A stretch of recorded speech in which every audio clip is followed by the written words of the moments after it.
Assalamualaikum warahmatullahi wabarakatuh. Today we're going to explore the population balance in an ecosystem. Okay, so what is the purpose of our study?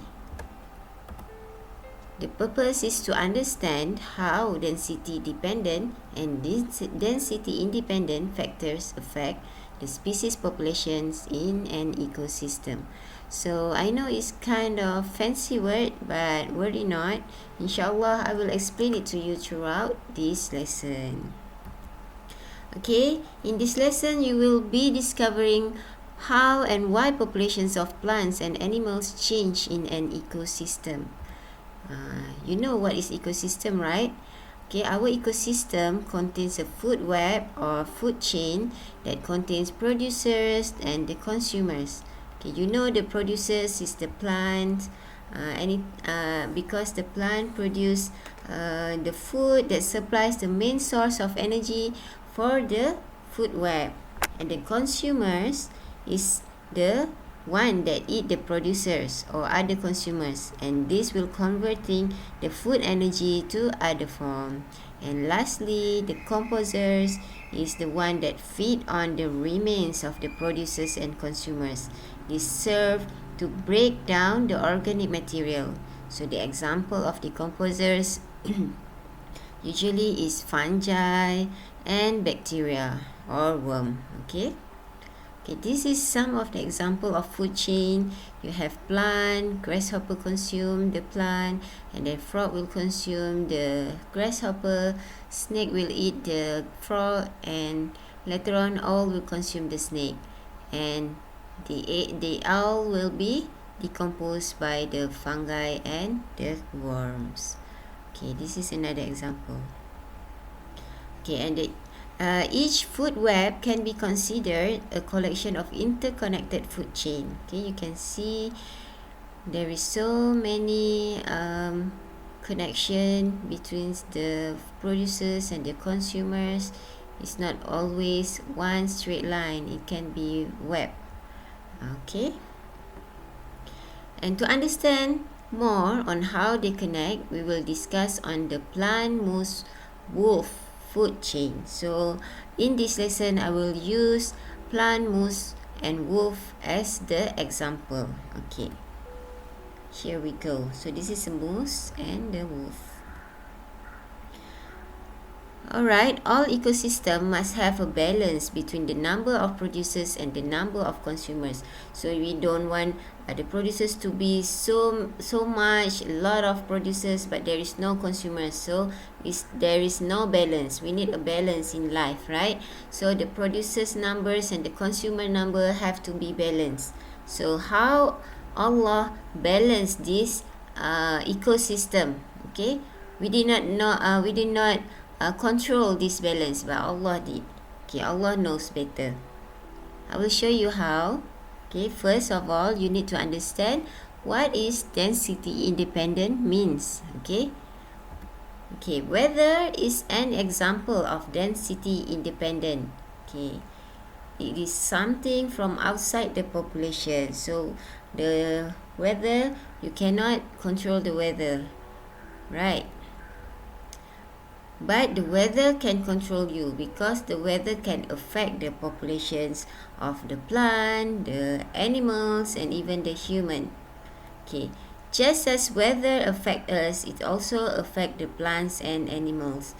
For example, if it's too dry, little rain, the rivers and lakes will dry up, and the ground's getting hard, and plant will wilt and die.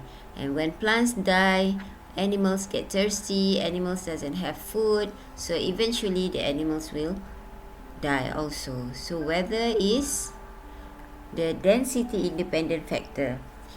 Another example of density independent factor is such as earthquake, forest fires, and the floods.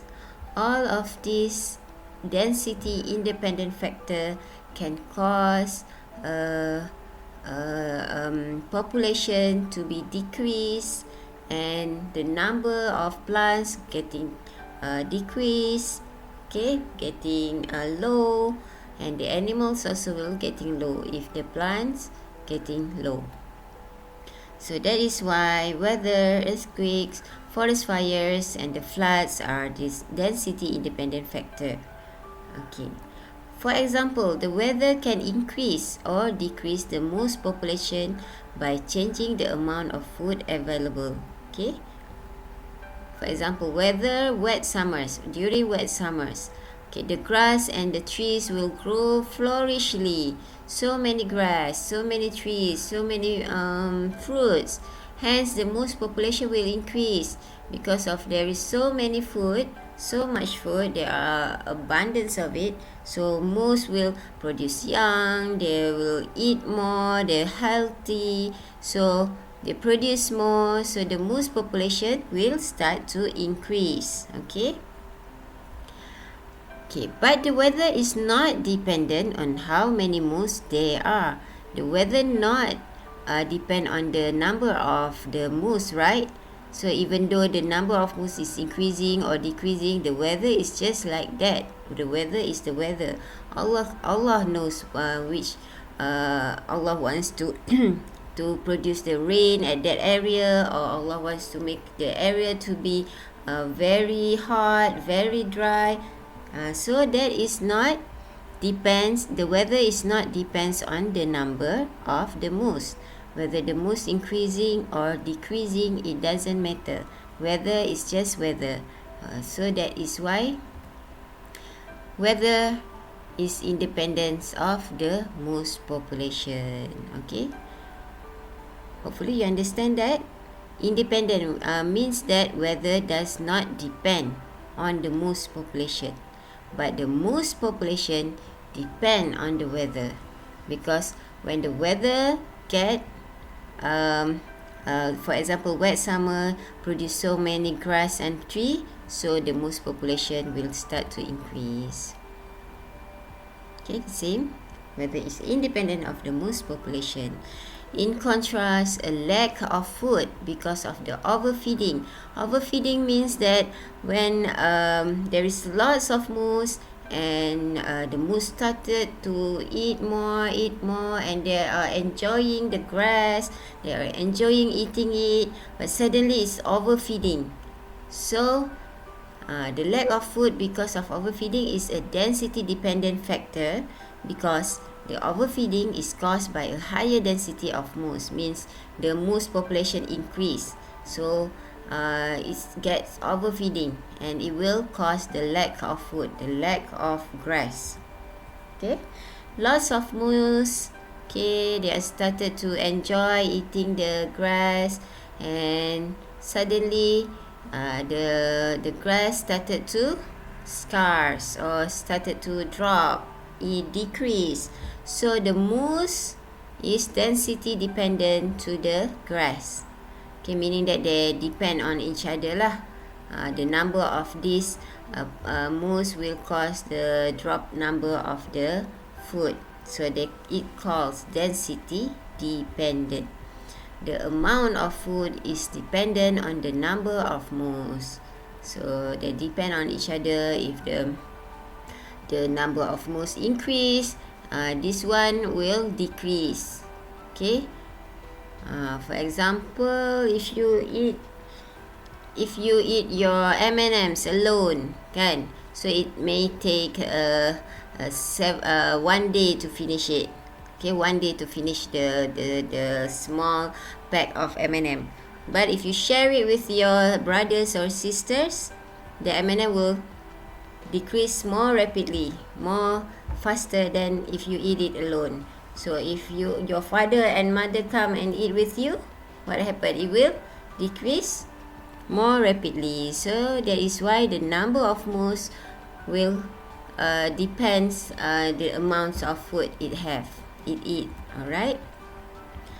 Okay, I hope you understand the meaning, because we're going deeper now. Okay, for the part 2, which is exploring how density factors affect a specific food chain. So in this lesson, we're talking about the plant, moose, and wolf as example. Alright. So imagine that a series of wet summers increases the number of grass available to the moose in an ecosystem. So I told